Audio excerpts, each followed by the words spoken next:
அங்க அப்படி ஒரு உறவு முறையில அந்த பிள்ளைகள் என்ன மாமான்னு சொல்லி செஞ்சோலைக்கு நான் போயிருக்கேன். அந்த பிள்ளைகள் என்ன மாமா சொல்லி அப்ப அந்த பிள்ளைகளுக்கு தெரியாது. அந்த பிள்ளைகள் அதாவது அந்த பிள்ளைகள் ஒரு உறவுக்காக இருக்கிற ஏற்கம் அல்லது தங்களுக்கு உறவினர்கள் இல்லை, எனக்கு அம்மா இல்லை, அப்பா இல்லை, ஒரு சித்தி இல்லை, சித்தப்பா இல்லை, மாமா இல்லை, அந்த ஏற்கம் எனக்கு தெரிந்தது மாமான்னு சொல்லி. அது எனக்கு நான் அன்றைக்கு தான் முதலாக செஞ்சோலைக்கு போகிறேன்.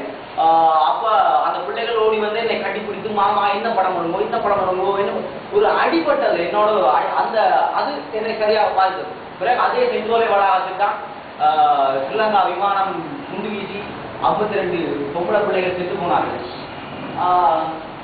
அது வந்து பாரம்பரியான பிறகு பதிவு போட்டார்கள். அது அந்நிய நாங்கள் அங்கே அந்த குணங்களை இதை விட நிறுத்தாக ஒரு பாய் போட்டு அடுக்கி வைத்திருந்தோம். ஒரு மூளை வழியில் வந்து அந்த பெண் பிள்ளைகள் அப்படியே அது விவரிக்க முடியல, என்னால் விவரிக்க முடியாது. பிணங்களை அடுக்கி வைத்திருந்தோம். நான் அது சர்வசாதாரணமாக இருந்தது. நான் வந்து ஓரமாக நின்று கொண்டிருப்பேன். அது சாதாரணமாக வீழ்ச்சியாளர்கள் அந்த சிவில் விமானம் 16 குண்டுகள் அந்த செஞ்சோலை வளாகத்திலே மொத்தம் 500 பேர் இருந்தார்கள். 16 குண்டுகள் அந்த வளாகத்தின் மீது மட்டும் போடப்படும். நான் சொன்னாங்க ஒரு குண்டு போட்டாலே கிணறுல தண்ணி வரும். 500 பேரும் காலை பிரார்த்தனைக்காக ஒன்றாக ஒரு லைன் பண்ணி ஒரு நம்ம சில இல்லங்களை நீங்கள் கேள்விப்பட்டிருப்பீர்கள். 500 பேர் லைன் பண்ணிக்கும் போது அந்த குண்டுகளிலே 2-3 வகை உண்டு. அதாவது வானத்திலே தரையிலிருந்து ஒரு குறிப்பிட்ட தூரம் உயரத்திலே விழுந்து வடித்தால் மேலே அப்படியே எல்லாமா ஏர் பிளாஸ்ட் சொல்லுது அந்த குண்டு வழி அப்படிப்பட்ட வகையான குண்டுகளை தான் 16 குண்டுகளை போட்டார்கள். அதில் எல்லாரும் காயமடைந்து விட்டார்கள். நான் நினைக்கிறேன் வெளியிடப்பட்ட தொகை குறைவு என்றுதான் நான் நினைக்கிறேன். கூடுதலாக அங்கு நின்ற முழு பேருமே காயப்படைந்து விட்டார்கள். அவர்கள் உடம்பால காயப்படாவிட்டால் அவர்கள் மனம் மிகவும் பாதிப்படைந்து விட்டது.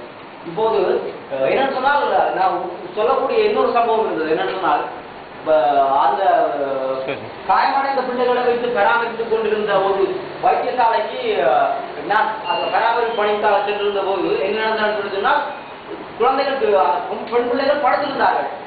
ஹாஸ்பிட்டல் வழியாக அந்த வீல்சேரை நான் ஸ்ட்ரெச்சரை தள்ளி கொண்டு போறாங்க. அப்ப அந்த இந்த அங்கே இப்படியெல்லாம் பரபரப்பான தரைகள் கிடையாது. ஒரு தரைகள் வீல்சேரை தள்ளும் போது கிரீச்சர் ஒரு சத்தம் பாருங்க. இங்க அப்படிப்பட்ட சத்தத்துக்கே திடீர் எழுதி கத்துவார்கள். அந்த வீழ்ச்சியான சத்தத்துக்கு இங்கு நான் வரும்போது விமான நிலையத்துக்கு கரையில் நான் இருக்கிற வீடு அப்ப விமானம் எல்லாம் ஒரு அதிகார விமானத்தை அண்மையிலே பார்க்கக்கூடிய முதல் சமக்கம் கூட எனக்கு இதுதான். அப்ப விமானங்கள் மேலிருந்த இடைச்சல் ஒரு எனக்கு திடீரென்று திடுக்கிடுவேன். திடுக்கிடுவேன் விமானங்கள் இறைச்சல் அங்க இப்படிப்பட்ட இடத்துல கேட்டால் எடுத்து பழக்கம் நாங்கள் அது தண்ணி அது இச்சே கதையா நாங்கள் அந்த ஓட்டவே அது விழுந்து பழக்குவோம். அங்க வீடுகள்ல எல்லாம் மங்கர் வெட்டும் மங்கர் வெட்டி தான் வச்சிருப்போம். அது மங்கத்துல கொண்டு சாகிறதும் உண்டு. அப்ப செஞ்சோடலாம் அப்படின்னு நடந்தது. அவ்வளவு முன்னக்கூடிய நாங்கள் பிணங்களை சாதாரணமாக அடிக்க வைத்திருந்தோம். அதான் பிணமாக சாதாரணம், அங்க மரணம் சாதாரணம்.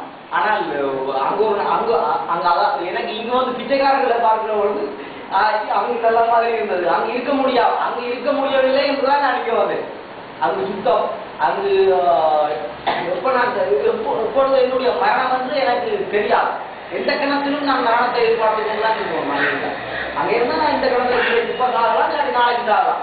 அதுவும் இன்னும் யுத்தம் உத்தியோகபூர்வமாக அறிவிக்கப்படாமலே எனக்கு அந்த கிணத்துல யுத்தம் உத்தியோகபூர்வமாக அறிவிக்கப்பட்டால் நான் நினைக்கிறேன். அது நான் நினைக்கிறேன் அங்கு வதந்தியாக ஒரு செய்தி சொல்லப்படுகிறது என்னன்னு சொன்னா ஏனை வீதி என்று சொல்லப்படுகிற விடுதலை புலிகள் கட்டுப்பாட்டுகள் ஏனையின் வீதி இந்த ஒரு 120 கிலோமீட்டர் இருக்கு. அப்ப அந்த 120 கிலோமீட்டரில் இது மருந்தும் 2 கிலோமீட்டர்கள் அப்படியே சுழற்சடிக்கும் நடவடிக்கையில ஸ்ரீலங்கா அரசாங்கம் இறங்க போகிறது. நான் நினைக்கிறேன் அப்படி சுழற்சடிக்கும் நடவடிக்கை ஸ்ரீலங்கா அரசாங்கம் இறங்கினால் கிட்டத்தட்ட அங்கிருக்கின்ற மக்கள் தொகையில் 60 பேர் செத்துள்ளார்.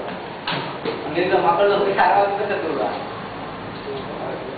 இதற்கும் நான் நினைக்கிறேன் கிளர்ச்சியிலிருந்து வலைப்படுவது நான் அவர் இதுவரை மட்டும்தான். வேறு ஒருவரும் விளக்கி இல்லை. கிளர்ச்சியிலிருந்து விடுதலை புலிகள் கட்டுப்பாட்டு பகுதிக்குள்ளேயே நாங்கள் பேர்லாம் விளக்கி இனி அதுவும் கிடையாது. பயிலிருந்து கொண்டு போயிருக்கோம்.